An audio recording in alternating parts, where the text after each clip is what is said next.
truth must be recognized by the black man. We are an international people. Our brothers and sisters are all over the world desirous of doing business with us. But if we are not producing anything, we can't enter into trade and commerce with the nations of the earth. As the Honorable Elijah Muhammad wrote in Message to a Black Man, quote, as a people, we must become producers and not remain consumers and employees. We must be able to extract raw materials from the earth and manufacture them into something useful for ourselves. This would create jobs in production. We must remember that without land there is no production, and the surplus of what we produce we would sell. This would help develop a field of commerce and trade as other free and independent people whose population is less than that of our so-called Negroes. The truth must be recognized by the black man. We're talking about revolution because that's the era that you're caught in. You're caught in a revolutionary era. Defending black women and black children and black babies and black men. The Honorable Elijah Muhammad outlined some basic principles. Number one, recognize the necessity for unity and group operation. Do you understand that if we can work together as a group in unity, we will be more successful, more powerful, more able to do the things that as individuals working by ourselves we have never been able to do. Pool your resources physically as well as financially. Stop wanton criticism of everything that is black owned and operated. Keep in mind that jealousy destroys from within. Observe the operations of the white man. He is successful. He makes no excuses for his failures. He works hard in a collective manner. You do the same. Now these are things that we must do. The Honorable Elijah Muhammad asked us to commit to save 5 cents a day. He said if we can save just 5 cents a day from our wages, 25 cents a week for 52 weeks in the year, that would mean we would put aside $13 a year that we could save in a national savings treasury. At that time that he wrote this, we numbered 22 million people and approximately 5 million were wage earners. Well, if 5 million wage earners save $13 a year, this would mean 65 million saved out of our wages in 1 year. At the rate of 25 cents per week, it would be painless. Today, brothers and sisters, don't you think we can do better than what we were asked to do 48 years ago? According to government statistics, there are a little over 16 million blacks employed at some level. Well, look what happens if we raise the economic bar and contribute the same nickel a day. The truth must be recognized by the black man. Defending black women and black children and black babies and black men.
Greetings, beloved family. I begin in the name of Allah, the Beneficent, the Most Merciful. I bear witness that there is but one God.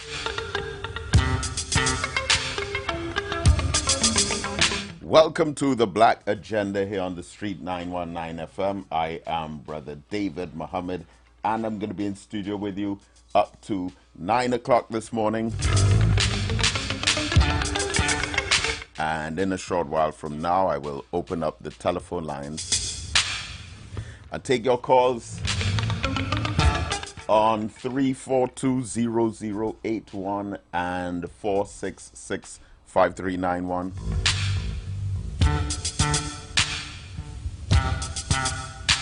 You can send WhatsApp messages directly to me on 332-0214, and you can follow us on the social media pages of the Street 919 FM.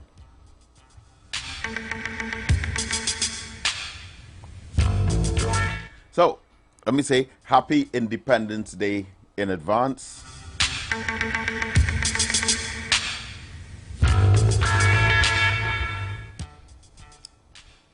On this eve of Independence Day, which seems to have somewhat of a different tone to the usual Independence Days, minus the parade, which is quite different to what we are accustomed to. And at the same time, our focus seems to be on our borders, or our association with, or the lack thereof, with foreign countries and our sovereignty. I will always stand with my CARICOM brothers and sisters. I would stand with Guyana against Venezuela, but I will definitely not stand with America against Venezuela. Guyana is our immediate CARICOM family. Venezuela is a regional friend. So we know the history of Guyana and Venezuela. We stand with Guyana. But America, and a checkered history of intervention, control, enactment of the Monroe Doctrine, occupation, destabilization, the supporting and funding and financing of coups to destroy governments in Latin America and the Caribbean that appear to be against the interest of America. And whichever side we take, fine. But I don't think we should take any side without considering the facts first. We must look at our history. We must look at the history of America with Panama, Guatemala, Nicaragua, now Venezuela, Grenada, Haiti, Cuba, Jamaica. There's a lot of bloodshed there. A lot of bloodshed there. A lot of the carrying out of the same things that we're condemning today. A lot of it. And my point has been, while President Nicolas Maduro is being labeled as a drug trafficker, no one has labeled President Ronald Reagan as a drug trafficker. Have you ever heard President Ronald Reagan be referred to as a drug trafficker? I doubt it. at least not on the news.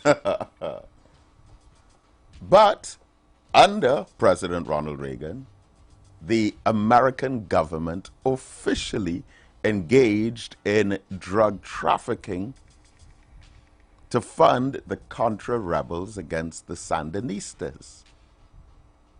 And in the defeat and fall of President Manuel Noriega, this is not like from the Inquirer or from some conspiracy theory radio or television program. This is what they themselves have admitted in their own Freedom of Information Act.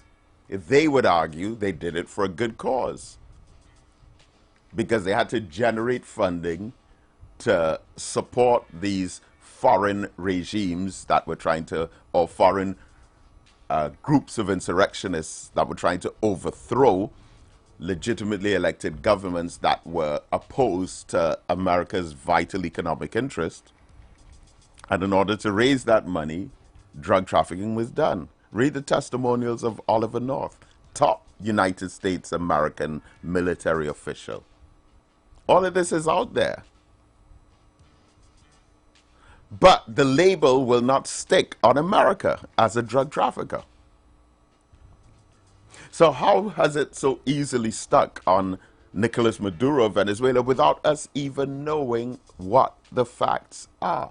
And I'm not talking about opinions here. I'm talking about the facts.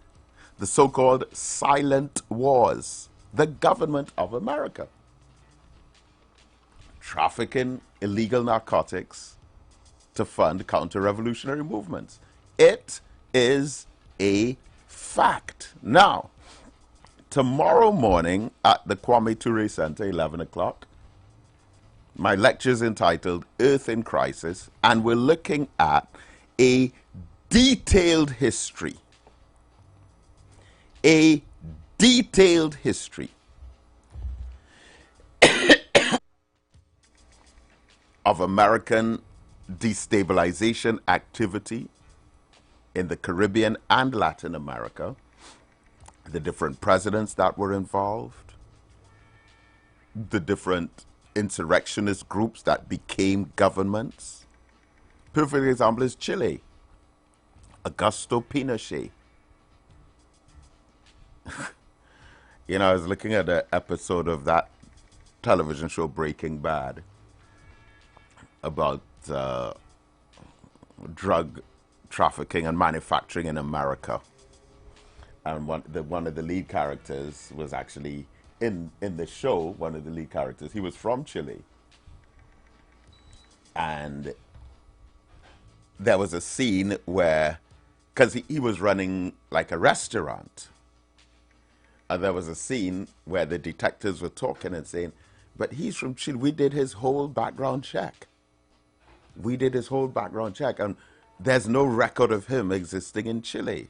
So it's kind of suspicious that he's now in America owning a restaurant saying that he came from Chile. So the detectives called him in to interview him and said, listen, we did some background checks on you. But they're treading very carefully with him, because he's a, you know, well-known businessman in the community with a lot of links and connections with politicians. Just like the drug traffickers in Trinidad, yeah. A lot of links and connections with drug dealers. Anyway, when they asked him, how come we don't have any record? And he just kind of laughed it off and said, well, you know, under the government of Augusto Pinochet, a lot of the records were destroyed to hide information. And the detective just took it as if to say, oh, yeah, that's true, yeah. Augusto Pinochet, yeah. He was a criminal. He was a same kind of narco trafficker that they'll accuse. He was a dictator. He was really bloodthirsty, killed so many people and all that. But guess who he was supported and installed by? Now, all I'm saying is we need to know these things first. Or if we already know these things, we have to reconsider these things first. before we take a position with America. And after you consider the facts, 62 plus assassination attempts against Fidel Castro, the invasion of Grenada, the arrest of President Manuel Noriega of Panama, all these, when you consider all these facts, look at these things first, and then, and only then, come to a position about whether we're going to support America or Venezuela, or if we're going to have a hands-on or hands-off, regardless of what it is. Again, I say whatever your opinion is, fine. But have an informed opinion instead of a jumped-at conclusion. And our sovereignty would suggest that we should not just take the route of, well, if we don't support America, then we might be in trouble. They might take advantage of us. No, we don't respect our sovereignty when we take a position like, well, we are this big, they are that big, therefore we should agree with them. Even when it comes to Venezuela, we are this big, they are that big, so we should comply. No. We're either a sovereign nation or we're not a sovereign nation. So, tomorrow morning at the Kwame Ture Center, Earth in Crisis. We're looking at a detailed history, especially of the American government-sponsored cases and episodes of drug trafficking. Imagine drugs, illegal narcotics from the order of the office of the President of the United States. Illegal narcotics ending up on the street, ending up between gangs, ending up crossing borders into foreign territories. It's a very dark and dirty secret. And the thing about Latin America is it's a bit close to home, because we know that this was done in Afghanistan with the opium trade and the Taliban and the Northern Alliance right after 9/11. The Taliban stopped the production of opium. The American government participated in the removal of the Taliban, brought back in the Northern Alliance. The Northern Alliance started back producing opium. Yes, some of it was for medicine, but a large quantity of it also is for the illegal drug trade. America. Did you know that tiny country of Afghanistan is responsible for over 80% of the world's opium production? And let me remind you of what is possibly the most forgotten statement ever made by a politician in Trinidad and Tobago.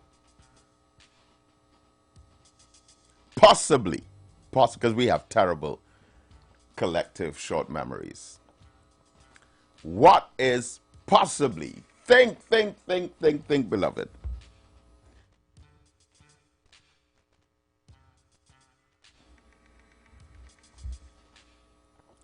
Possibly the most forgotten statement ever made by any politician ever in the history of Trinidad and Tobago might be June 1999, Attorney General Ramesh Lawrence Maharaj, on a campaign platform as he was representative of the UNC government at the time. He said, in explaining right after the state executed the 9 members of the Dole Chady gang, invoking the death penalty and actually using it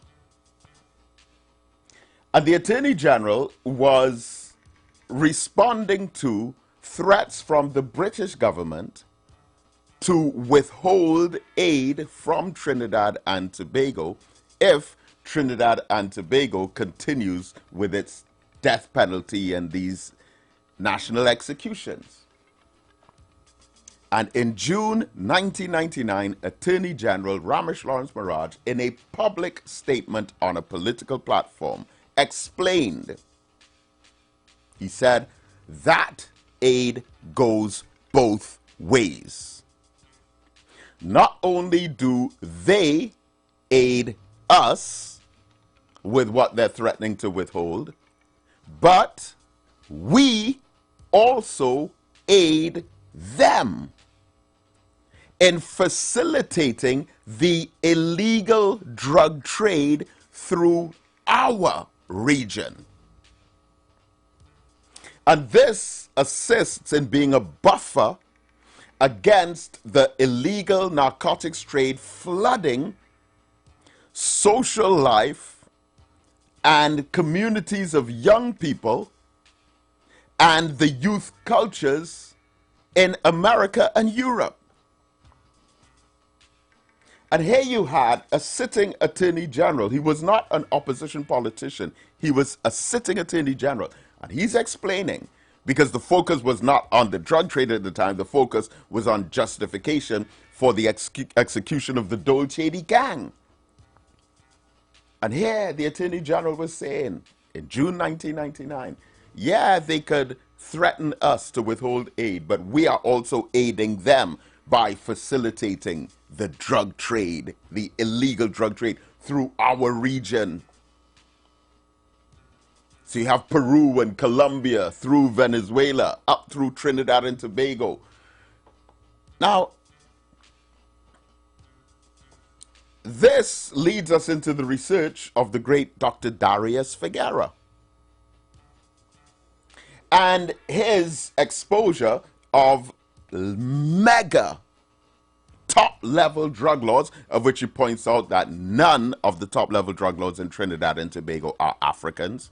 They are Syrians, whites, Chinese, and East Indians. None are Africans, even though it is mainly Africans that are going to jail for drug offenses. But all of this, beloved, is part of a broader picture. So when we read in the newspapers that America is coming into the region in our waters to fight drug trafficking, will they be coming into Trinidad and Tobago and fighting against the Syrian drug lords, the white and the Chinese and the East Indian drug lords, who are putting low-level black drug dealers and street corner thugs to work who end up going to jail? Is that the drug trafficking that they're going to be fighting? If that's the case, by all means, come in. But something tells me that that might not be where their focus is. So again, I say, as I conclude on this point, if we want to take a position on whether to support America, whether to support Guyana, whether to support Venezuela, whatever it is, we must explore the history. And the facts are that the government of the United States, through the CIA and these COINTELPRO counterintelligence programs and destabilization objectives of, in particular, Latin American regimes that are unfavorable to United States economic interests. We have to look at Guatemala, we have to look at Panama, we have to look at Nicaragua, we have to look at Bolivia, we have to look at Cuba, we have to look at Haiti, we have to look at Jamaica and the Grenada Revolution. We must take into consideration all of these histories, give ourselves an informed position, and then, with the knowledge of what happened in the recent past, then we can come to sensible decisions about how we should proceed forward in the present and the future. But minus that knowledge, putting ourselves in trouble, beloved. But again, I say, tomorrow at the Kwame Ture Center, we're going in depth. I think we're also looking at the Israeli genocide against the Palestinian people, which is continuing on a daily basis. We're looking at the humanitarian crisis in the Congo, the Ukraine-Russia war. Listen, a few days ago, it was reported in the news that Russia carried out a strike on Ukraine, and 18 people died. Now, I don't know, but to me, that was the largest single number. The largest single number of persons that I heard died in one episode. There are 18 people, and a number of European governments. The killing must cease. This is an outrage. They're just allowing themselves to just proceed, and Russia is this bloodthirsty government and all that talk. Meanwhile, they're killing almost an average of 100 people every day. Israel is murdering innocent women, children, all these journalists. It's something like 60 or 70 journalists, reporters, writers, newscasters who have been killed within the 60 or 70,000 persons that they killed in all. But 18 people in the Ukraine killed. And it's enormous outrage. Well, let me open up the telephone lines. 342-0081 and 466-5391. You're listening to The Black Agenda here on the Street 919 FM.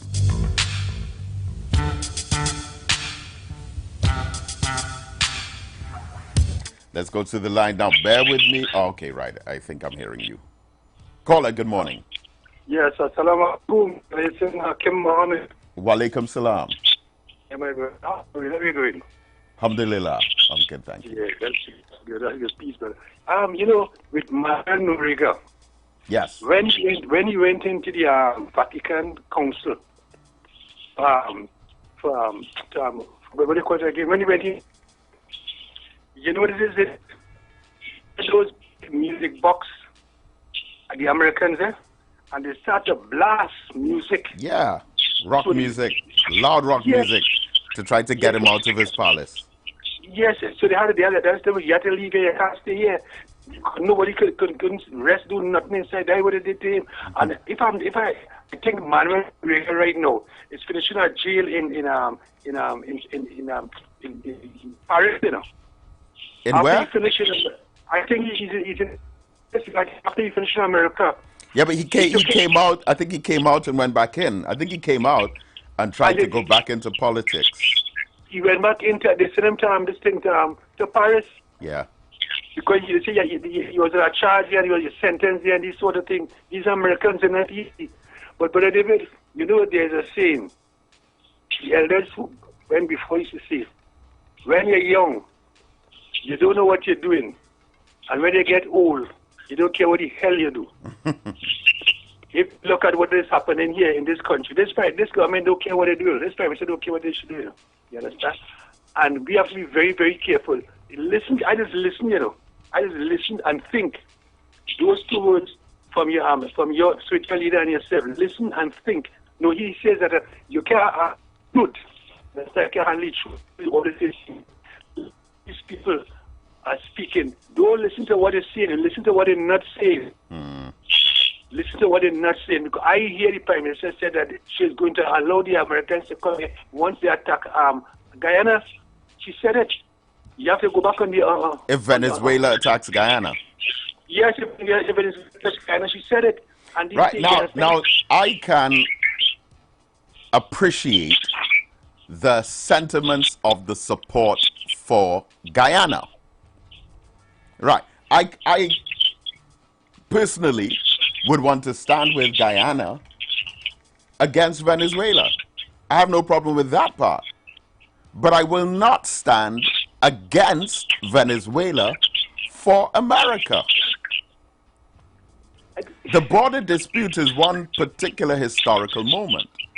But you have to look at the history of America in Latin America and the Caribbean. And I think anybody, whether historian, politician, journalist, anyone who looks at that history would have to think twice about giving unconditional support to America. The Guyana part is fine. We're supporting Guyana. It's the America part. Yeah, go ahead. But there's a history when you go down into Guyana and Venezuela and the Americans and the British and what they have done. They had a problem down inside down there. They are responsible for the problem what they have between Venezuela and Guyana. And you know, Brother David, there is some American down inside Guyana right now who is supporting a political party. There was some rich guy down inside supporting him to win the election. His name is Mohammed. Right. They supported him to win the election, and they don't want you to interfere in their election, but interfere in yours. You understand? Who they want to, just like in Venezuela. Listen, now, I don't know if it's because of the time that we live, but you know both Jamaica and Guyana have elections next week. Yeah. Right? Both Jamaica and Guyana have elections, and I think one is on Monday, one is on Wednesday. But never before have I seen so much advertising in Trinidad for both of them. And again, I don't know if it's because of the nature of integrated media, but we're getting a lot of commercials for the Guyana political parties and also the Jamaica political parties, because I guess, again, now more than ever before, what happens on our neighbors' shores would have so much of an influence here. But I think more Trinidadians are directly involved in the Guyana election. Yes. Because it's some really interesting things that are going on out there, you know, and, you know, of course, some of the individuals we're familiar with. I met both the Prime Minister and leader of the opposition in Jamaica. As a matter of fact, I met Mark Golding, who's the opposition leader. I met him at the laying of the wreath for Marcus Garvey last year around this time. And I met with Andrew Holness just before, on behalf of Minister Farrakhan, just before the 19th anniversary of the Million Man March, which was held in Jamaica. But in Guyana, this businessman, again, appears to be quite ambitious. Seems to be making some ground. Backed by America. They didn't it. But even I want to go into something. So what I want to go, there seems to be a hate for African people. African people. Say that again? There's a hate against African people. As far as, I mean, right through. But as I said, there's a saying, we will say, Bamba is in the same time. In time, we're going to see what we're dealing with. Some guys is here talking. When you hear them speaking about the Africans, you understand? You go right back to the plantation. As I always say, go back to the plantation, where the slave master never beat the Africans. What he did, he gave African the bullwhip to be the African, but you have to beat. All right, so you're breaking up a bit, but I think I get the gist of what you're saying. And you know, I did a commentary on the elections in both Guyana and Trinidad. Just posted it last week. That the African community is the only community that's divided by an election, by politics. both Guyana and Trinidad are multi-ethnic, multiracial, multicultural, multi-religious societies, but it's only the Africans, no other group but the Africans, who become enemies of each other because of politics. And it just so happens that we're also the most disempowered by politics as well. Caller, good morning. Good morning, sir. Good morning, Mr. Mohammed. Yes, go ahead, please. I don't know if Trinidadians do not understand English. The Prime Minister said it on many occasions, and she said it many, many times. She never support the American people. She never support Trump. She never said that she against Venezuela. She said it this week. Venezuela is a neighbor and they have nothing bad Yes, at all. yes, but I know. Wait. But if Venezuela go to interfere with Guyana, that Trump and the Americans could use her water. She didn't say her land. They could go on the shore to help Guyana. So I don't know if Trinidadians don't understand English, and because she's an Indian Prime Minister, they put in pressure on she. So that is one. Well, I wouldn't endorse that part. Finish with me. Finish. Sure. Now, you talk about who is the big drugs lord, but I don't know if you don't know John O'Halloran was the first big drug lord come down with the ship. He was not an Indian, nor a Syrian. Burroughs. Wait. So what was John O'Halloran then? Right. The fellow that got shot was an African man, a big drug lord king. Wait. So One second. And bring down the area Indian and the white man on the from. Wait. And only promote the African. What did you say John O'Halloran was? But you do not do damn thing every time you come on a program to bring down the American. Right now America feeding Haiti. Right now America can Mexican feeding Haiti. Right now India helping Africa and Haiti. You hear? So you mustn't come to bring down the Syrian and the Indian and the American and the English. You must think, when the white man came from Canada and went to all the heights, well, Rowley couldn't go. And when the Minister of National Security, the Rasta man, couldn't go, he went without a gun. He showed them all the people on the heights. Who is the one doing the thing? The people said it, they hold a big ammunition in their hands. They were mostly all African. And they also show the smoking the drugs. And they show how much drugs they smoke for the day. So when you have to talk, I like your program, don't bring down everybody.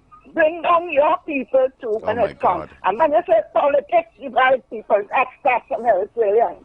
He preached that in Beach. Right. Tanke Village, underneath Mr. Santa's shop. Bring evidence. Right. Bring evidence. Right, ma'am? Yeah. Can I dialogue with you briefly? All right, go ahead now. Right. So first thing first, you mentioned John O'Halloran. You said he was not... Wait, yes. Please, ma'am, please. You said he was not Indian and he was not Syrian. No. What was John O'Halloran? They had stopped a settlement. Say again? But drugs come from away. Wait, no. And it was targeted to John O'Halloran. But wait, 1 second. I asked you if we can dialogue. You said yes. So yes. Right. So you made reference to John O'Halloran's ethnicity. Well, that was on the papers, you know. Right. So you said he was not Indian and he was not Syrian. I'm asking you, no. What was he?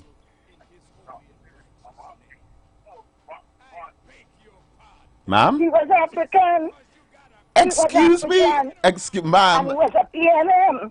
Oh my God. Mr. Muhammad, Okay, lady, that was on the paper, lady, it was on the news. lady, I say to you, madam, Yeah. with the deepest of respect, you have your information quite incorrect.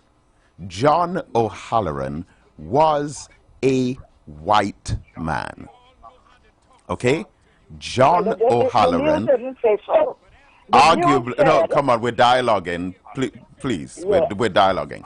John O'Halloran, arguably the most corrupt, on terms of scale, possibly the most corrupt politician that this country has ever known, He was with the PNM. was a white man. All right, Yes, then. he was Okay. PNM. Yes, he was a member of the PNM. But just Right. because he was a member of the PNM, that does not make him African. No. You I said he was African, and I you said he you was tried to African make because that point by saying he was PNM. Okay. The TTT news at that time. Ma'am, why don't you just admit that you made a mistake, and so we could proceed to the next point? I didn't make a mistake. I heard the news. And when I heard the news. Then you did the that news is what say it John said. O'Halloran was African? No. Yeah, what they say, King got shot, I believe. He was an African, a big drug lord in Canada. Who? King, I thought about the name of King. Which king? Aldwin King? One King was a big drug lord. There was in no. Trinidad. Okay. He got shot by the police, and there are plenty big Africans. All right. drug lords in Okay. Trinidad All right, ma'am. too. Well, thank you. Thank you. The Thank you. evil suspected Burroughs. Yes, but these are not top-level drug lords. None of them, not one of them, not one African, was a top-level drug lord, like on the level of Dole Chedi or Nankasoon Boodram or Nayam Naya Not only high rank. or Teddy Muhammad. In Egypt, they had big, not only very high rank. But Yeah, they were you drug see, lords. most of the Africans have done the dirty work. Not And Yeah, you also use the statement, right, but African drug lord. this is so confusing. Like the Syrian and drug lord in Egypt. Right, I didn't African. understand any of that. But you also made a statement which I thought came across a little bit. Are you listening? I was in Trinidad, Are you listening, ma'am? Yeah. Okay. You also made a statement which came across as a bit offensive because while you were making your point, you made reference to someone, a former Minister of National Security, I believe, as the Rasta man. Okay, I think we've come to the end of this conversation. But thank you for calling. Tries you. You want me to talk about the scripture to you now? So we have our ad break coming up. Let me try to take this call really quickly. Caller, good morning. I will call back Brother Mohammed. Good morning. Just a few seconds. I will call back Brother Okay, Mohammed. all right. I look forward to your call back. Stay with us. Don't go away. Like you're headed somewhere. They call you. Come. You've got bills to pay. And so do we. Let's go pay some bills on the street 919 FM.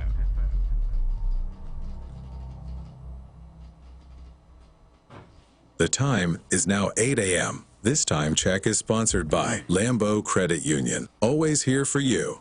Join the winning team with Pasta Alkaline John every Wednesday from 1 p.m. to 2 p.m. and every Thursday night from 8 p.m. to 9 p.m. Live on the street 919 FM as he talks about Lviv, the power of 5 fruits, one of the most powerful antioxidant supplements on the market today. The 5 superfruits in Lviv are mangosteen, acai, pomegranate, goji, and nuni. These fruits have a positive and profound impact on human health, performance, and disease. Join him as he gives live testimonials of the Lviv healing powers. To get more information, you can contact Pastor Alkaline John at 516-286-7079, or you can visit his webpage at www.alkalinejohn.com. Remember, every Wednesday from 1 p.m. to 2 p.m. and every Thursday night from 8 p.m. to 9 p.m. live on the street 919 FM.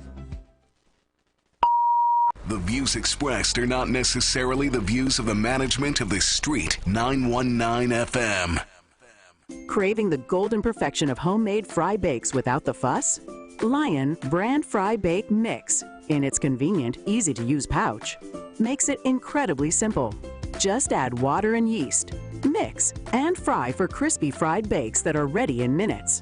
Perfect for a quick snack. Our Fry Bake Mix helps you bring family and friends together around the table for a delicious meal.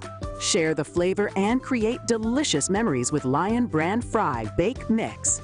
Lion Brand, the power behind our great taste traditions. This Java, get ready to chase the crunch with KFC. Dip it, dunk it, and drip it with our juiciest chicken tenders ever for as low as $29.95. It's Java, it's summertime. KFC makes it all come alive. Big lines turn into big appetites. Hit the beach with KFC. Yeah. Choose our hot and spicy or extra crispy non-spicy tenders and dip, dunk, and drip into our flavorful sauces, Java style.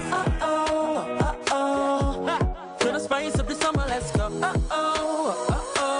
So, chase the crunch and make Java finger-licking good with KFC. The Street 919 FM is here to help our community. We know that back-to-school season can be a financial strain, so we're giving back with our Each One Help One Part 2 giveaway. We're giving away one $500 voucher for back-to-school supplies and plenty of consolation prizes. Here's how to enter. Every day at 3 p.m. after the ads, we'll take our first 3 callers. You must start your call with the special access phrase, Each One Help One Part 2, to be eligible. Nominate someone in need by giving us their name. We will draw the winners live on Tuesday, September 2nd at 3 p.m. on our Facebook and YouTube pages. Get ready to call and help us make a difference. Calling all choirs. This is TNT's first gospel choir event of its kind. It's finally here. This is Divine Harmony. Choirs from all over the country will vie for over $250,000 in prizes. Semi-final round, the East-West Corridor, Saturday, September 20th, Central and South Trinidad, Saturday, September 27th, and Tobago, Saturday, October 4th. To register, call 719-9599. TNT, get ready. This is Divine Harmony. Everybody say it. The #1 bookstore in Trinidad is having the biggest back-to-school sale for the holidays. Shop at Sharon's Bookstore for the biggest back-to-school sale. All your kindergarten, preschool, primary, secondary school, and tertiary education supplies at ridiculously low prices. Sharon's also carries a wide range of sneakers, socks, t-shirts, vests for girls and boys, and much more items for school. So don't miss Sharon's back-to-school sale. Now on Eastern Main Road, San Juan, Tunapuna. 2 locations at Trin City Mall, ground level and first level. We're also open on Sundays from 8 a.m. Check us on Facebook for up-to-date info and promotions. Also, message us for a quick response.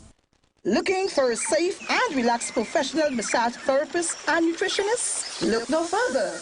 Nature's Touch with Empress Judy and Associates offers a natural approach to better health. Treat yourself to a professional massage therapy and nutrition advice in a safe and relaxed atmosphere. Rejuvenate your body, mind, and soul at Nature's Touch Therapy. For an appointment, please call or WhatsApp 1-868-398-8282 or visit our Facebook page. Remember, your health is our responsibility at Nature's Touch. Blessings in the wonderful name of our Lord and Savior Jesus Christ. You are invited to listen to the Final Hour broadcast heard every Monday from 12 midnight to 5 a.m. in the morning on the Street 919 FM radio. Hear my mom, Pastor Helen Garcia, and myself, Pastor Valentine Garcia Jr., preach the Word of God to the elderly, youth, and children. We can be contacted at 629-0113 or 623-8444. The church is located at 26 Prince Street in Port of Spain. We look forward to you joining us. God bless you. As my life put on the altar as my life. Light up your weekends at Vibes Nightclub, Tobago's hottest spot. 3 epic nights of music and energy await every Thursday. Karaoke Thursdays. Kick off at 8 p.m. with free entry. Grab the mic, unleash your inner star, and sing all night. Beers on special for $10, 2 Campari for $25, and giveaways for the best singers. Every Friday, Limers Fridays. Kick off at 8 p.m. with free entry. Vibes with your crew and enjoy beers on special for $10, 2 Campari for $25, and 2 White Oak for $25. Every Saturday, Raw Saturdays. Everything goes, nothing but good vibes. Free entry and an all-star DJ cast to bring the vibes. Vibes Nightclub is where Tobago shines. Join us Thursday, Friday, and Saturday for music, fun, and unforgettable nights. Don't miss out. Your weekend starts at Vibes. Calling all choir. This is TNT's first gospel choir event of its kind. It's finally here. This is Divine Harmony. Choirs from all over the country will vie for over $250,000 in prizes. Semi-final round, the East-West Corridor, Saturday, September 20th, Central and South Trinidad, Saturday, September 27th, and Tobago, Saturday, October 4th. To register, call 719-9599. TNT, get ready. This is Divine Harmony. Everybody say it. The Embassy Yacht is back and ready to transform your events into unforgettable experiences. Launched from Kings Wharf, San Fernando, the perfect starting point for an epic experience of luxury, music, and celebration on the open water. By booking our vessel, your event will include a house DJ, state-of-the-art sound system, fully stocked bar, dedicated cleaning crew, top-notch security. This isn't just a venue, it's a floating masterpiece designed to make your event the talk of the town. Imagine your guests dancing under the stars, drinks in hand, with breathtaking views of the coastline as your backdrop. From birthdays to corporate events to exclusive parties, the Embassy Yacht offers promoters a unique platform to create unforgettable memories and boost your brand's reputation. Call or WhatsApp 399-5959 or email embassycruises@gmail.com. Share the live. Share the live. The Street 919 FM on Facebook and Instagram. Share the live. Iowa George on Instagram. Share the live. Iowa TV and Street TV on YouTube. Share the live. The Street 919 FM.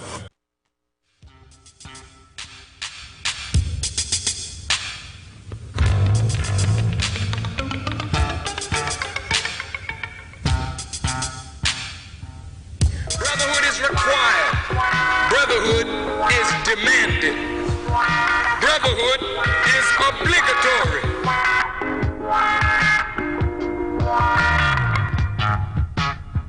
Black man, get up. Black man, stand up. Black man, you better listen. So there's a need for brotherhood. Black man, get up. Black man, stand up. Black man, you better listen. Black man, get up. Black man, stand up. Black man, you better listen. Brotherhood is demanded. Black man, get up. Black man, stand up. Black man, you better listen. Brotherhood is required. Brotherhood is demanded. Brotherhood is obligatory.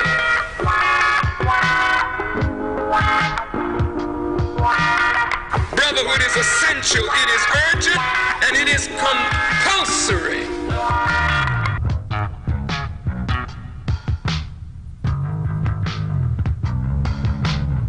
But the time demands brotherhood. Whenever the dominant white society fears for its economic future, racial tensions are always aggravated.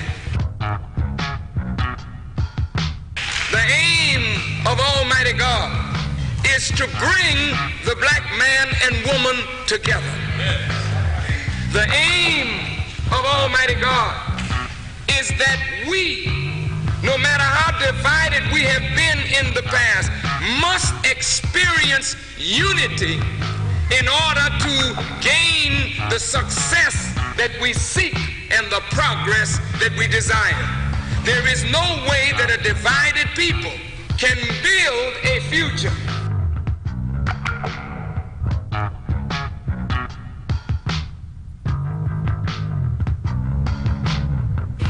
Brotherhood is required. Brotherhood is demanded. So there's a need for brotherhood.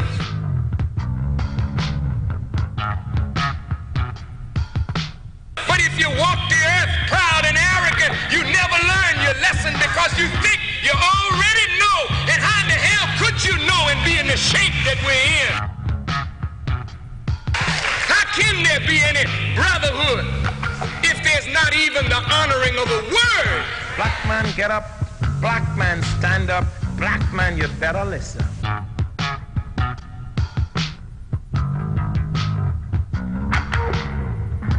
Black man, get up. Black man, stand up. Black man, you better listen. Black man, get up. Black man, stand up. Black man, you better listen. But the Quran and the Bible bear witness that the heavens and the earth were created with truth. Black man, stand up. Black man, you better listen. Brotherhood is required. Brotherhood is demanded. Brotherhood is obligatory. Brotherhood is essential. It is urgent and it is compulsory. I feel that every man that wants to speak should have the right. And if you think you know it better, get on up. Come on.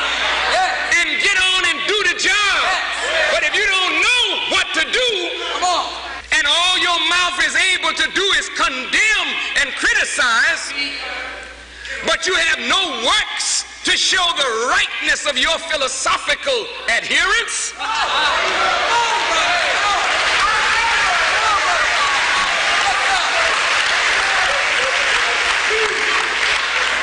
then maybe you should rethink your position.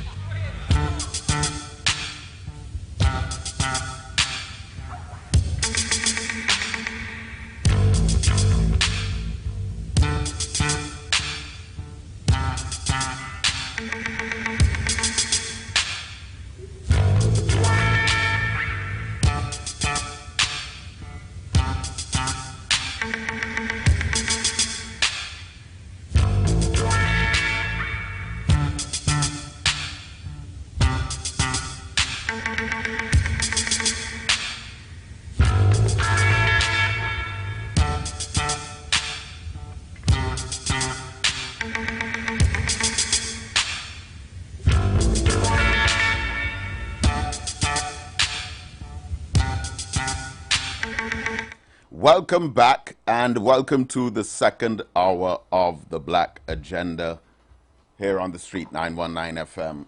Going up to 9 o'clock, apologies to the last caller. And remember, tomorrow morning, my lecture is on real international narco trafficking sponsored by world governments, including that of America. All of the coups, uprisings, insurrections that are in the curricula for basic Caribbean studies courses at the university, political science courses, sociology courses, industrial and third world relations courses, international and foreign affairs. Anyone, literally anyone who is a student of any kind of international relations or foreign affairs or Caribbean studies would have come across, even at the University of the West Indies, the foundational course which every single student in the university has to do. I don't know if they're still doing it, but at least when I was at UE, every single student, regardless of what faculty you were in, you had to do the Caribbean civilization course. And one of the modules was on the history of American interference in the Caribbean and Latin America. You can't accuse me of attacking the government or the American government or whatever the case may be. These are the facts. This is the history. It's there.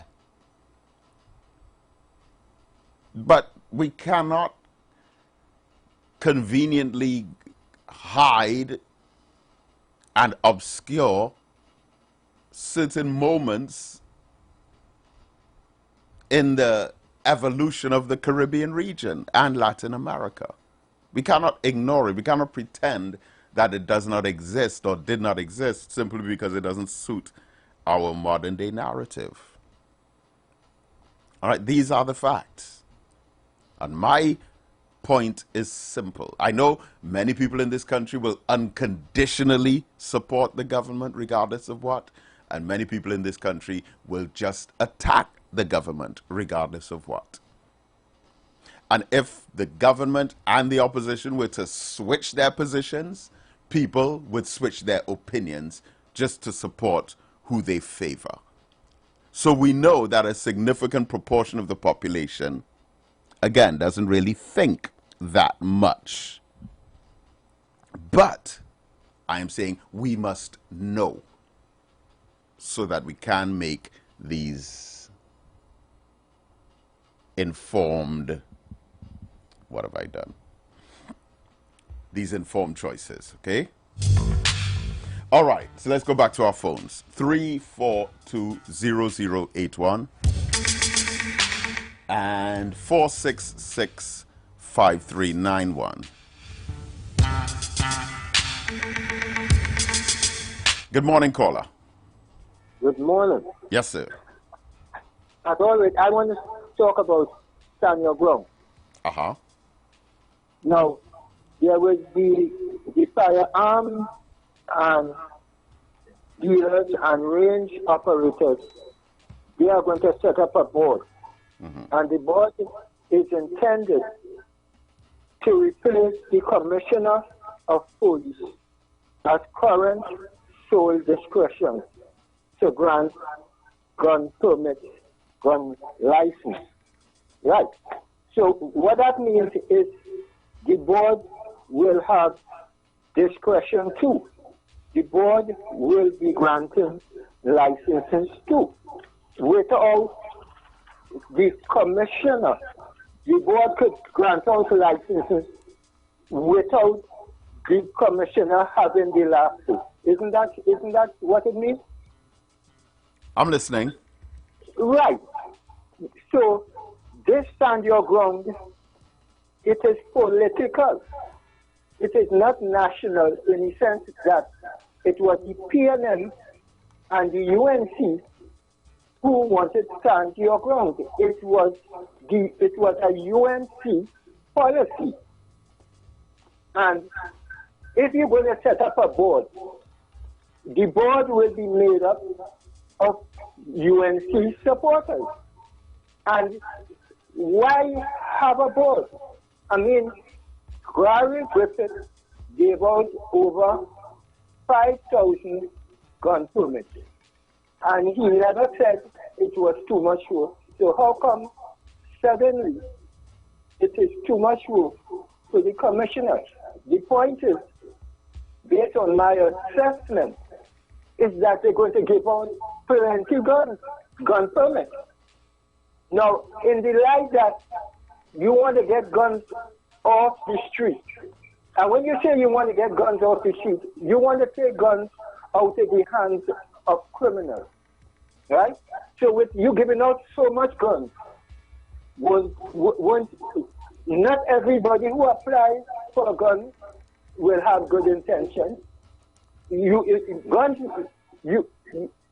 will be given gun permits to persons who have bad intentions, and guns will end back out on the street.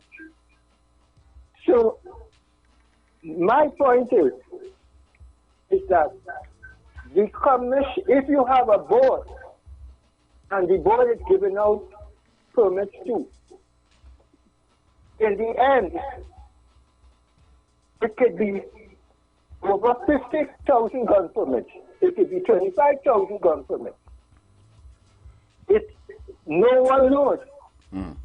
It will all be a secret. All right, let me make a point to you on this, all right? Okay. And this is how I see it. And this, I believe, is one area that our people tend to get trapped with as well. Yeah, so because we see it's on your assumption. Yeah. It's So on your assumption. It's not factual. It's what you assume. okay. Okay. Now, we tend to see a lot of this is political, and it is, all right? But the bottom line is, whether it is UNC in government, or PNM in government, or even another political party in government, the facts remain that under this kind of legislation, and even in the absence of this kind of legislation, it is young African men who are more likely to be killed by mistake, under false identity, suspicion, under fear. It doesn't, things like that, it doesn't matter who is in government. But we would tend to either oppose or support legislation based on who is in government instead of how it affects our community. Same thing, look at the whole conversation with the gated communities, right?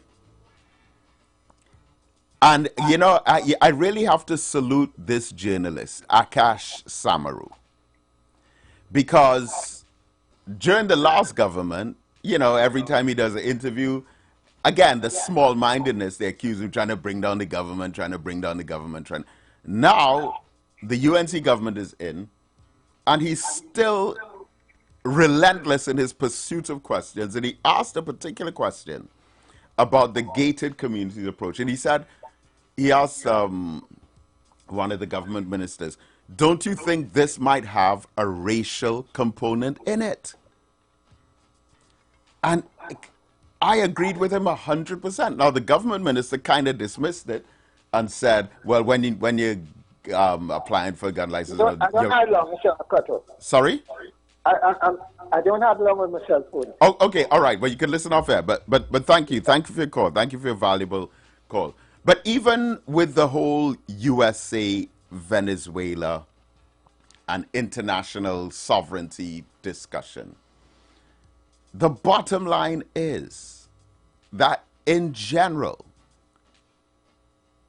within our region, Caribbean society's leadership has not been strong enough.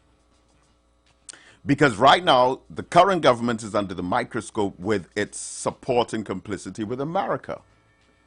And I am very skeptical about any Caribbean government that is too close in its support for America unconditionally. Because we saw what happened with Eugenia Charles in Dominica in the 1980s, Tom Adams of Barbados, and Edward Seaga of Jamaica. They were too complicit, and their countries suffered the consequences. But under the last government, we had this SOFA agreement, which in a similar kind of way gave America, I mean, it's shocking if you read it, but it wasn't as public as these current conversations regarding Venezuela. But that last agreement that the last government made, if you sit down and read it, again, you'll be shocked.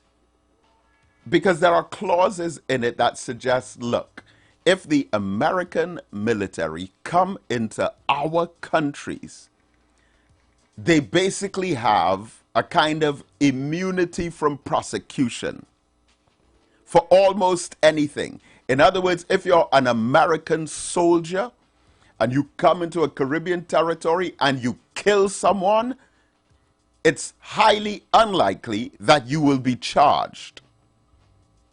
You can commit basic crimes and there's a kind of a kind of immunity from the law. And this is wholesale for all of the personnel of those regimes. And we sign away our sovereignty when we allow a foreign military to come into our country, and we literally tell them in agreement on paper, you can't do anything. You can literally do anything in our country, and it will not be against the law. That is dangerous, especially for a country like America, who has carried out so many occupations, invasions, assassinations, destabilization, that if they come into your country and you catch them, you still cannot do anything to them because that is what you agreed to. Caller, good morning. Blessed morning to you, Brother David. Yes, sir. Good morning. Brother David, what America and Israel, just as we know, the unity for all that are done to the world, if you understand what I'm saying. Well, listen, Israel, at this point, you know, some people say, well, you shouldn't single out one crisis over another, but Israel, without a doubt, today is the worst case of genocide since World War II. And it's happening right under our noses. And it's happening every day. It wasn't just one event or 2 days or for a week. It's been 2 years.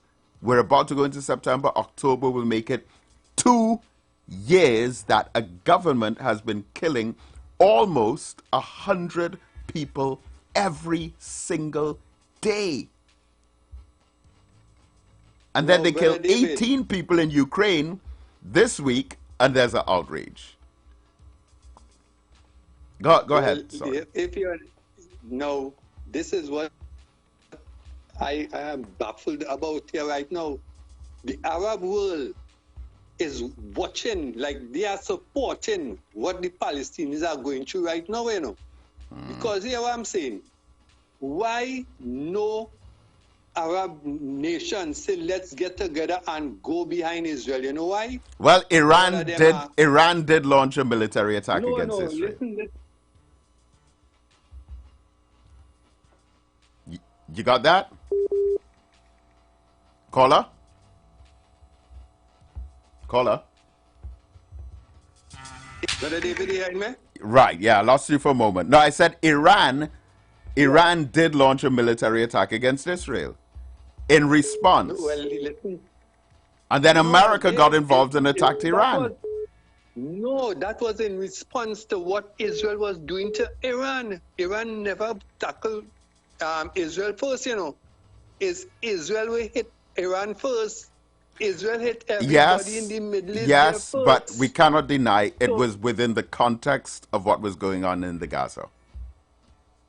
Well, listen to our showing it now. Why the Arab nations doesn't form, let me say, a peacekeeping and go into Gaza and block Israel from doing what they're doing? Because you know why? They are all allies to America. Well, sad to say, Saudi Arabia.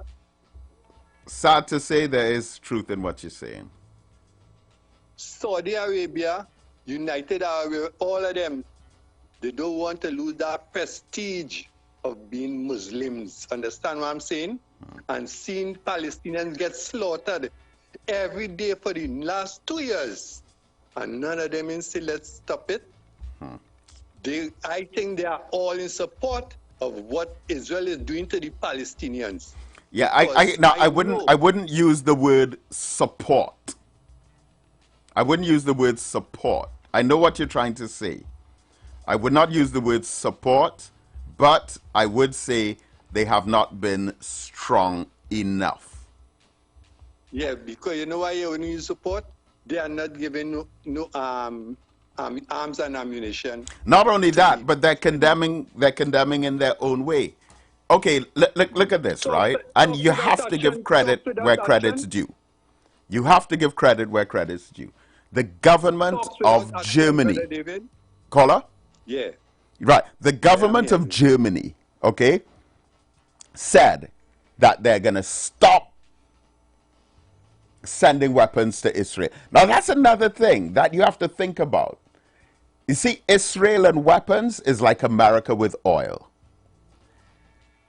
Israel, they're firing so much nuclear weapons every single day, right? And they're getting it not just from America, they're getting these weapons from almost every country that has weapons. Just like America, look at how big America is, okay? But if there's a tiny island in the middle of the Pacific Ocean that has oil, America will want their oil too.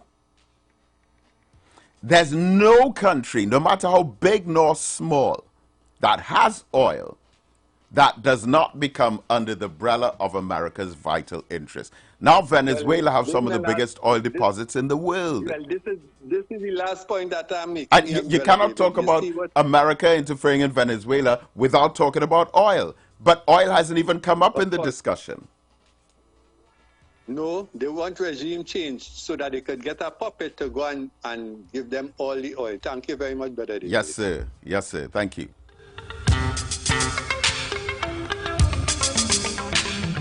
And again, it's not a conspiracy theory. It's not a secret. It's history. That anywhere where there is oil and that oil is not available to America, they find a reason to invade, to attack, to destabilize, to support an opposition government. Caller, good morning. Good morning, Brother David. Yes, Salam alaikum. Walaikum salam. David, Mama, we have to be real. America evil. America, the president of Venezuela, you know, no puppet, you know. The United States of America want a puppet. Maduro no puppet. America put allegation on Bolin. The man that drug terrorists and he just all kind of thing. It's more behind that. Exactly, but why don't they refer to Ronald Reagan as a narco trafficker as well? Because his government was just involved in drug trafficking. Without so much a country like Haiti, we're going to have a crisis thing, and they shouldn't interest Haiti on oil and gas there, you know. America, Venezuela, oil and gas. So the federal allegations, Mama, you know what's going on. You know, a man that do your studies, and you know your history about America, the evil and wicked. But the Mama they're talking about that Akash, he's a good journalist, you know. He's an excellent journalist. And speaking to when UNC government, he asking you questions, they asking you questions. Yeah. But the question when he asks with the gated community, that a racial thing, in that, you know, the moment. Well, that's what he pointed out. And the see thing is, when he comes out straight like that, it's almost like they're surprised. Because like they don't expect it. They're shocked. It was surprise when he raised that question. But I think he as a journalist. To ask that question. What's that? Sorry. Was the man who asked the question? Yeah. Because you cannot get a community in Lavanti, Bitra, Mostila. And I think he, asking that question, just so you can walk to Tobago nowhere again, was asking the question based on what he believes the public will want to ask. Yeah. And that's true. That's good journalism. Yeah, that's journalism. Yeah, that's what is actually a hard question. When you get real pong and coming down here. Yeah, they'll start to turn on him.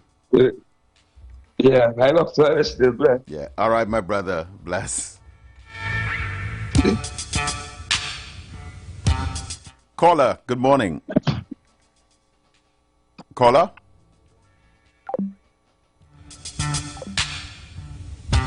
Oh my. Good morning, caller. Good morning, brother. Right. Brother David. Yes, sir. Isn't this stand your ground legislation and what is it with this gated community? Isn't that the same thing what is in America from 2014 where they make all this segregation?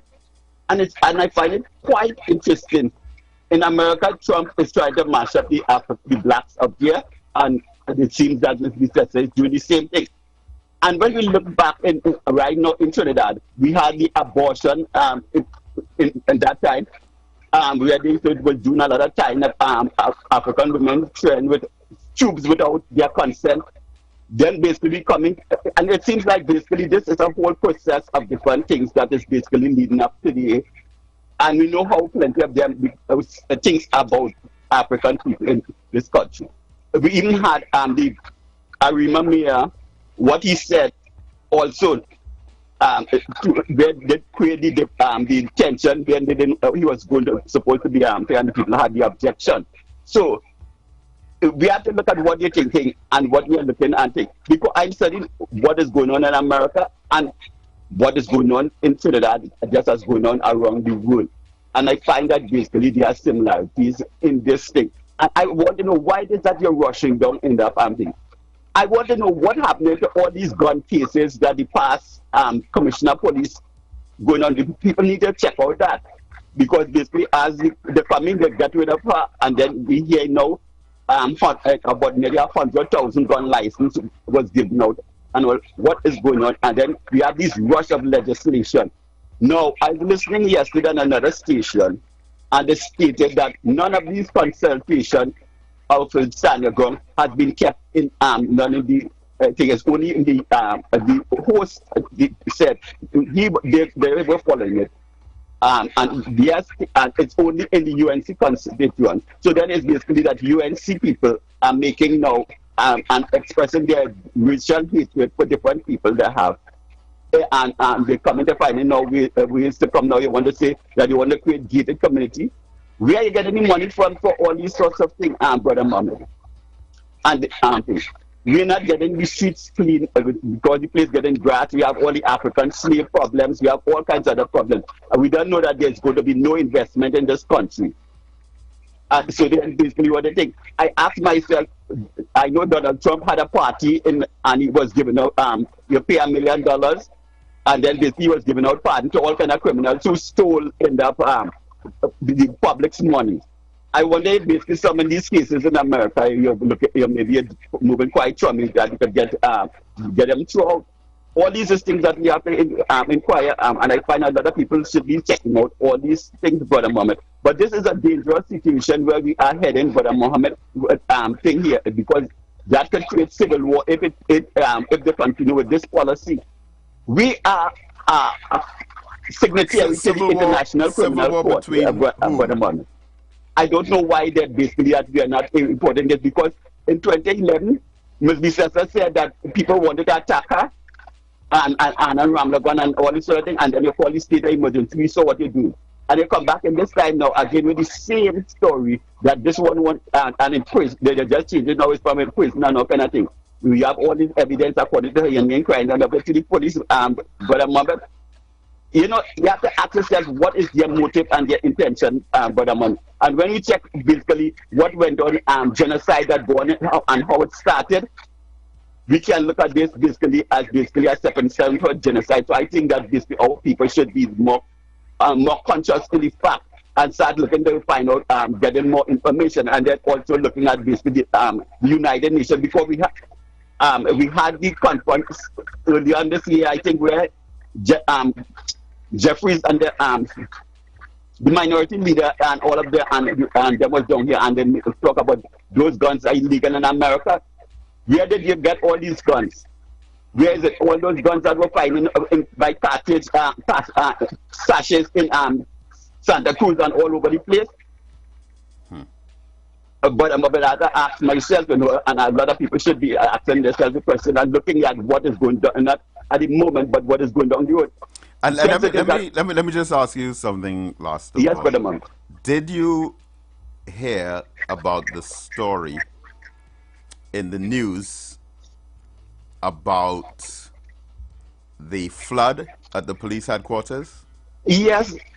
Right. But where the commissioner stated he gave out, they filed had 56,000 license in that, and they have other files with how much others.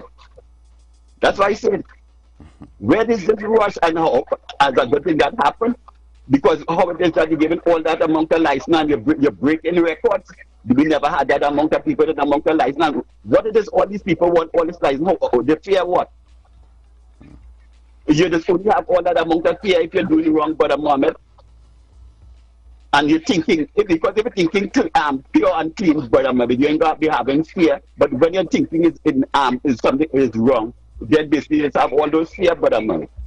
That's why I say our people need to look at this thing seriously and what is going to be taking place down the road. And we know how plenty of these people in this country think of us. And it is basically this hotspot talk came from same Miss Bissetta when she went to United Nations, and we are using it like a normal thing now. Hotspots. What hotspot we have in Trinidad and Brother Mohammed? I do it. Brother Mohammed, I love to listening. Yes, sir. Thank you. Thank you.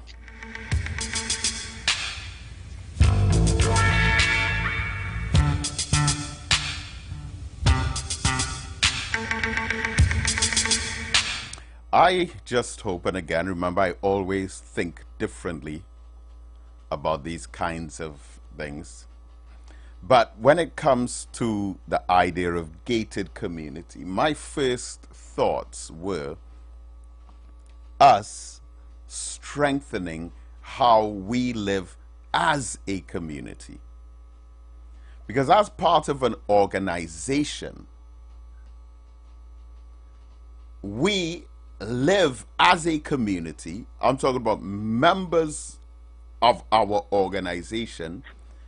Even though we live in different geographical spaces, different residential areas, we still have to live like a community in the way we support and look out for one another. So whoever wants to put themselves in a gated space, fine. I cannot have any objections to them for that. But I have to now take a second look at how I live with my neighbors and how close I am with my community. And from the organizational level, how functional we are as a unit.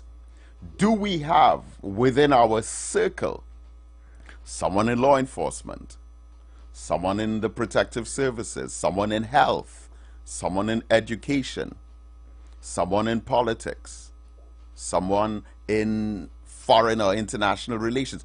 Do we have such personnel inside our own individual circles within the community and even within our families? That's what I want to look at. Caller, good morning. Good morning, Brother Mohammed. Yes, good morning. Three quick little things to draw, right? Mm-hmm. One, the last caller that called in, I want him to know all what they're planning with guns and whatever. Almighty God have a way to turn the guns around, right? Well, there you go, because guns have never been African people's solution. Guns have never been African people's solution. They're playing with the wrath of God. And God showing the signs where they're playing with him. And if you realize too, Brother Mohammed, all the people were making the laws on African people in the government, African people in the government, making the laws. Look what's going on. The Attorney General is African, the Commissioner, the head of Homeland Security, everybody, all of them Africans, is them making the laws, you know. Writing it to pass it, because if they did put any other, it would have looked like a racial thing. But they put the people there, but God is going to speak through one of them. Don't worry, he is there. Second point, the lady, the ageable lady was trying to tell you the gentleman was a black man. That's outrageous. Right? Now, we have to watch and step back a little bit, Brother Mohammed, and watch that God say he called the young because they're strong and the old because they know the way. So we have to wonder now why it is all these plagues coming and taking away the elders too very quick, because they've lost and they're teaching the children the wrong way. All of this is what happening too, right? Finally. That's kind of heavy, but go on. No, but it's real. all the elders supposed to really be teaching the younger ones the way. But they don't even know the way. They're going by what they hear. And they're just hearing things and they're just spreading false information for the She youth. said John O'Halloran was African because he was a PNM. You understand? So the youths now listening to these old people and believing that them born before them, some of them, and we following these things. But when you check it, some of the elders lost. They just lost and trying to just they're not even telling the youths to pray anymore again. They just everything is just mixed up. Right? But anyway, last point, Brother Muhammad. This one here is concerning I lost my train of thought, all kind of thing, just focusing on this lady. Just now they're trying to convince you otherwise, you know. The third point I really wanted to draw. Oh gosh, I really, really lost, and it was real powerful there. But I hope it come back before. It will, inshallah. Before you leave. And I remember, we make a whole set of drama for the Trinity Cross to be removed, right? But now the government bringing Ganesh and telling us to come up to the Nagar to pray, right? Because did the government say that? Well, it's on the Senate through the media thing, media release, right? The UNC media release, right? To tell us to come up to pray because Ganesh represents. No, are you sure about that? I wanted to check it and see, right? They said because to come up because somehow I doubt very much that the government would cancel the Independence Day parade and call on the country to come and to see the Brother Muhammad Diwali on the UNC side. page, right? Please do. Yeah, but okay, so maybe they would be having such an event, but all right, but now. not on a Listen to national me. level to call the country to come down there. Yes, they said they asked everybody to come down there because Ganesh represents wealth, peace, and they was describing all the things that Ganesh does, right? Now, there is people who put aside the true and living God, right, to even go, will be, and you know our African people does be vulnerable, right? We forgetting that we came here with our God, right? And some of us will go there and look to pray to Ganesh to get rich because they will believe that the other side is getting rich through Ganesh or through whatever idol gods that they have there, right? So I just wanted the country to know that God said he's a jealous God and there is no other God besides him, especially an idol God. So I want the country, if they want to pray, let everybody pray in their own tongues, in their own way that they know to pray, because we will perish faster as a people by joining to worship idol gods.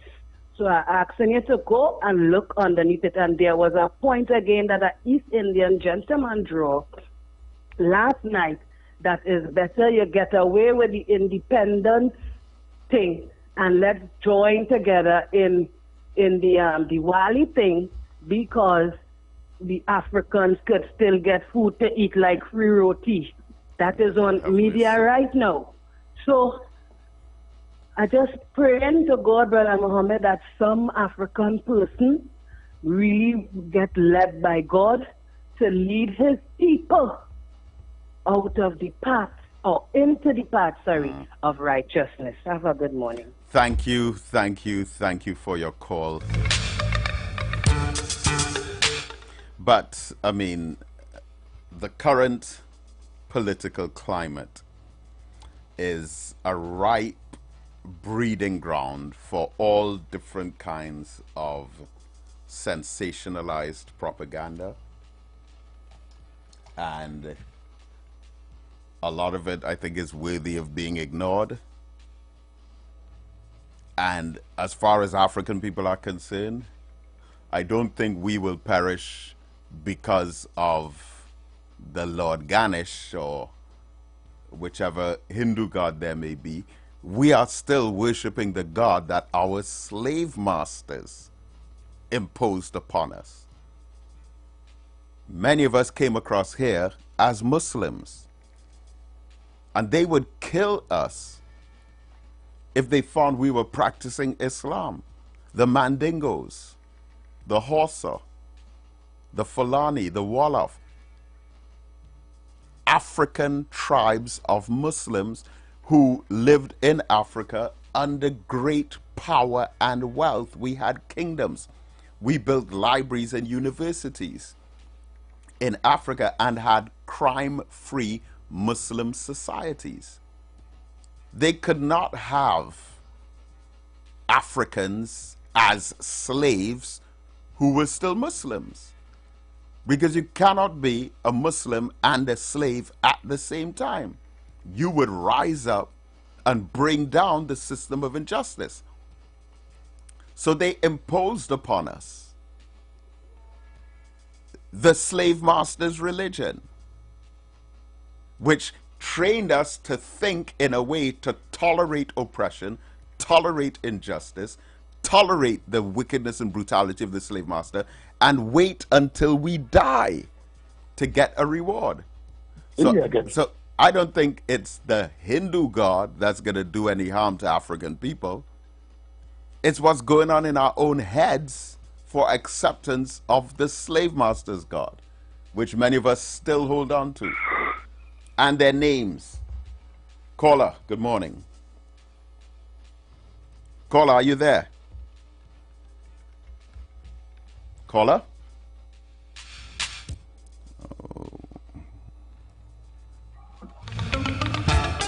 Hello? Hello, morning? Right, yes, sir.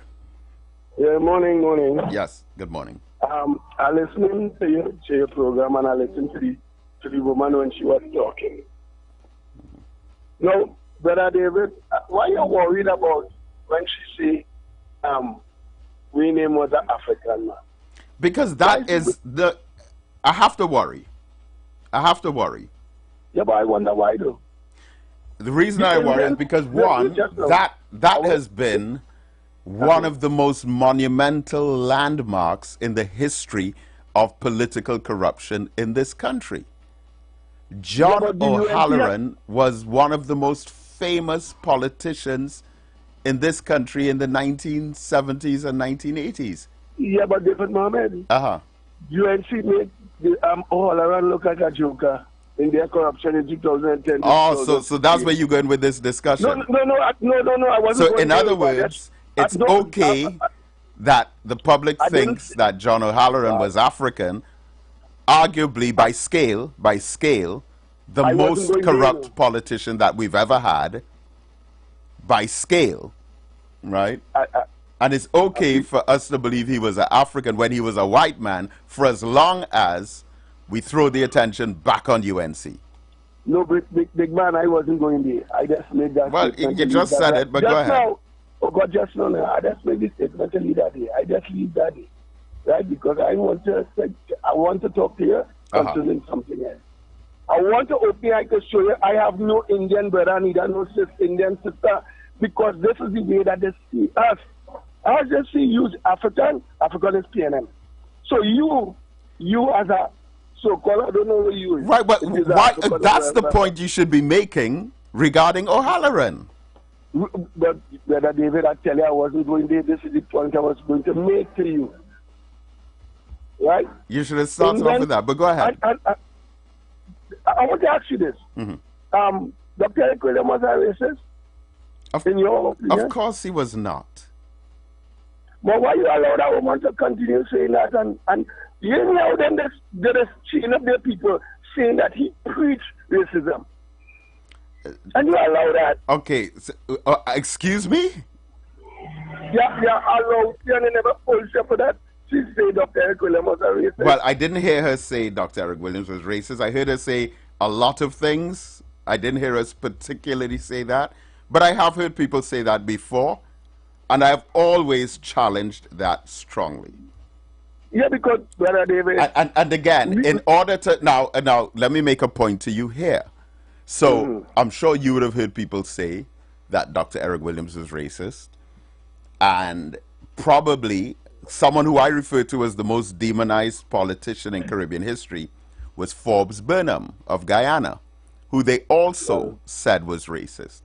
But you cannot just tell someone that they're wrong or they're lying or that they're dirty or evil without setting the facts straight. So I would prefer, hold on a second, I would prefer to give the facts about Dr. Eric Williams regarding the accusations of racism, which is the context within which a lot of those dynamics were taking place, which were rooted in statements made by Dr. Rudranath Kapildeo.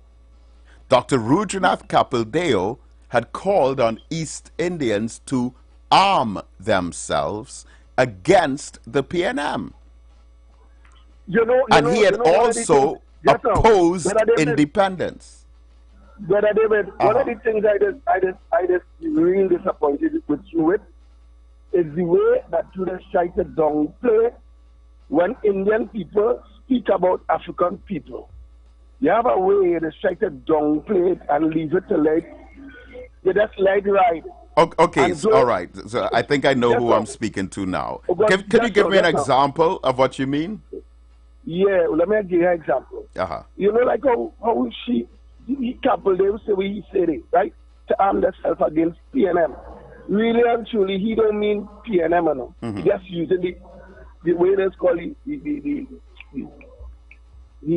God. You know the word in my mouth and I just can't say. He just use the narrative, let me use that word, but that's not the word I was really looking for, right? To just say PNM because PNM represents black people. So when he says arm yourself, it's to arm yourself against African people. That was what they mean. But they just use the word, just like how that woman say, O'Halloran was a PNM. Right, okay, so let's stay focused, sir. Let's stay focused. I just pointed that out. Hold on. No, let's stay focused. The reason I'm telling you to stay focused is because you accused me of something, not for the first time, without any kind of substantiation. So I don't want you to drift further. I want you to verify and justify what you accused me of. Right, well, let me justify. Could I? Don't go around the corner again, please. No, I didn't go around the corner. You do. You have a way. You do. When Indian people say certain things about black people, you have a way. Sir, you're repeating yourself with this accusation without giving any facts or evidence to support what you're saying. I'm asking you for an example, and the clock is running. Give me an example. Don't repeat your accusation. Give an example. Because it makes you come across as quite small-minded. And I remember the last conversation we had like this. And I remember exactly what I said to you. I said, it is because of your kind of mentality that the party lost the last election. Wow. Yeah, I told you that. Didn't I tell you that before? Didn't I tell you? And I could verify what I am saying with evidence of what I mean, without just repeating the accusation. I don't come politics talk. I don't get into politics. All right, okay, well, this is where I have to leave it for this morning. Stay tuned to The Street 919 FM.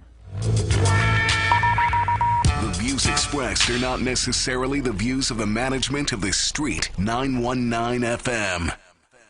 It's easy on a Sunday morning. Tune in to Street 91.9 FM at 11 a.m. to 1 p.m. with Minister Corey Joseph and the Youth Empowerment Foundation as we inspire you, motivate you, and educate you to achieve your dreams and purpose. Live your best life now. Support our vision and programs at any Republic Bank, the Youth Empowerment Foundation, account number 0902-3963-3931 for prayer, counseling, and social outreach. WhatsApp 1-868-701-5555 or call 273-1998. They that wait upon the Lord shall renew their strength. Think big. God has a plan for your life. There is destiny inside of you screaming to come out. Sponsored by 5RI Hardware, 50 Norfolk Street.